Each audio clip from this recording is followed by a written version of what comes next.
रहा हूँ कि जिस तरह से ये जो जागरण करते हैं या जुलूस निकालते हैं या शोभा निकालते हैं, तो कभी शंकर जी का है, कभी राधा कृष्ण का है, कभी गणेश जी का है, कभी कोई का है, तो फिल्मी गानों की तर्ज के ऊपर और उनसे डांस करवाते हैं।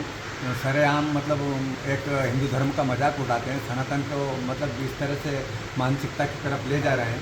तो वर्तमान में जो पीढ़ी है वो क्या समझेगी? वो सोचते कि हमारी देवी देवताओं की ही, हमारी देवी देवता पूजा के है, सम्मान के, आरती का है, वो है। आप बिठाइए उनको, उनका सम्मान करिए, उनका स्वरूप बना रहे हैं तो आरती पूजा करिए, उनके सामने स्तुति करिए, ना कि इस तरह का भोंडा नृत्य करवाइए।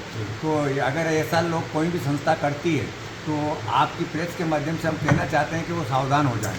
अगर ऐसा करेंगे तो हम लोगों उनका प्रजातांत्रिक तरह से पूर्ण तरीके से विरोध करेंगे, और अगर नहीं मानते हैं तो बहुत ही कार्रवाई करेंगे। और कानून तो है ही सही, कानून के द्वारा हम इस तरह से धार्मिक आस्थाओं को भड़काने वाला जो कानून है वो नहीं कर सकते हैं। उसके अनुसार हम उनके ऊपर कोर्ट में ले जाएंगे आयोजकों को।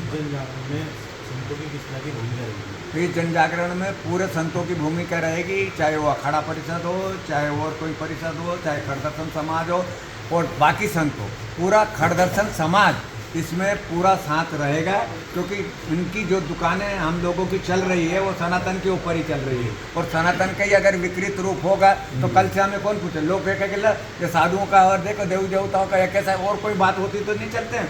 अरे साधु मौन है, साधु शांत है, तो साधु को आगे आके करना चाहिए ना इस तरह की बातें।